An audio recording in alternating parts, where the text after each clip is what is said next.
Well, hello and welcome to Caring for the Ministry Leader's Soul from Moody Bible Distance Learning. This is your fearless leader, Professor Jefferson Williams, coming to you, not from Florida, but from Chenoa, Illinois, where the wind chill is currently -2. And we have, 2 or 3, 4 inches snow on the ground. So yesterday was a crazy day. We spent the day in the Florida International Airport, and flight was supposed to take off at 11:50, and then 12:50, and then 1, and then 1:15, and then 2:15, and then 3:15. We finally left at 4.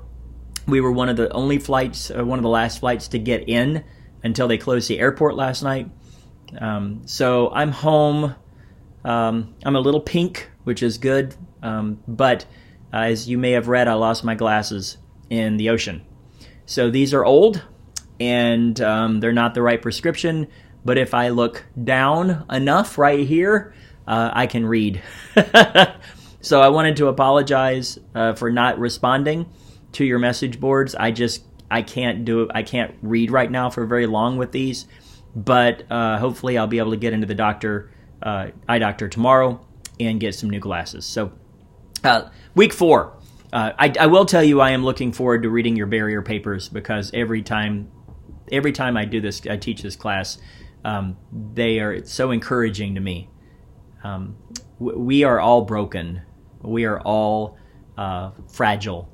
And the quicker you find that out, the better minister, the better wife, husband, father, mother, missionary, teacher you'll be.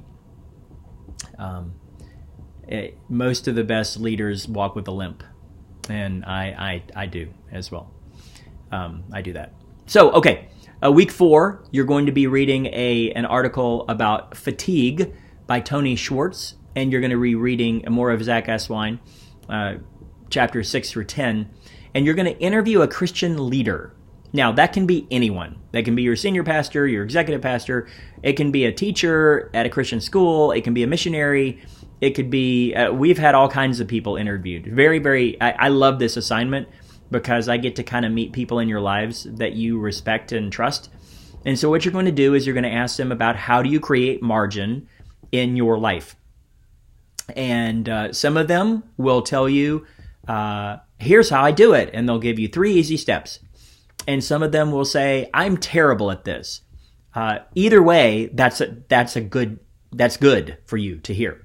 So you'll do a 2-page double-spaced paper, just kind of basically telling me what you learned. Then for the discussion board, it says, Zach Esquine claims that life and ministry are an apprenticeship in Jesus, in which by his grace he recovers our humanity, and for his glory he enables others to do the same. After reading chapters 6 through 10 in Eswine, where do you need to see for God to work in your heart so that you can recover your humanity? I remember hearing a quote one time. It said, I'm doing the work that I'm doing for Jesus, it is killing the work that Jesus is trying to do in me. And so you can become so busy, so distracted in ministry, even in school, even at Moody is possible, really. And where do you need to recover your humanity? Some of you just, when I was first married, my wife said that she was going to tie my shoelaces together so I couldn't kick myself. And some of you need that. Some of you are pretty down on yourselves and pretty hard on yourself. And you need to just remember that we are all broken, fragile people. So by the grace of God, we are what we are. And we get to tell other people that it's okay not to be okay, because Jesus has come, and in the end, we will all be okay. So that's my little sermonette. I would encourage you, I plan to do it. I'd encourage you to, Kanye West is bringing his Sunday service to Joel Osteen's church on Sunday. I'm planning to watch it. I do. I cannot imagine what this might look like. So very interesting as far as a cultural touchstone moment in Christianity. I don't really even know how to describe it. But that kind of leads me into the question of the week.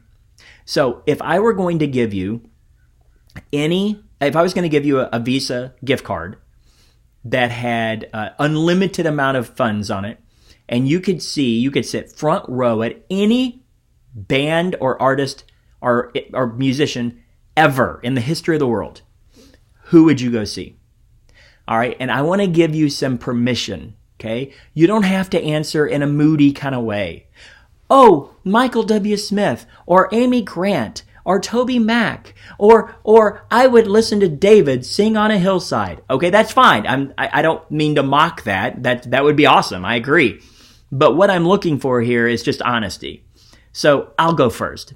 If I could see anyone ever, I would see The Doors in 1967 at the Whiskey A Go Go in LA, when Jim Morrison was at his prime, when he wasn't a drunk, flabby, scraggly looking guy at the end, right? Who couldn't sing and fell off the stage. But I would see him then. I would see The Doors. So who would you see? In all of history, who would you see? Okay, I will post that in the Global Cafe and we'll have some fun with it. All right, if you have any questions or comments or prayer requests, please let me know. Let's do week 4 together.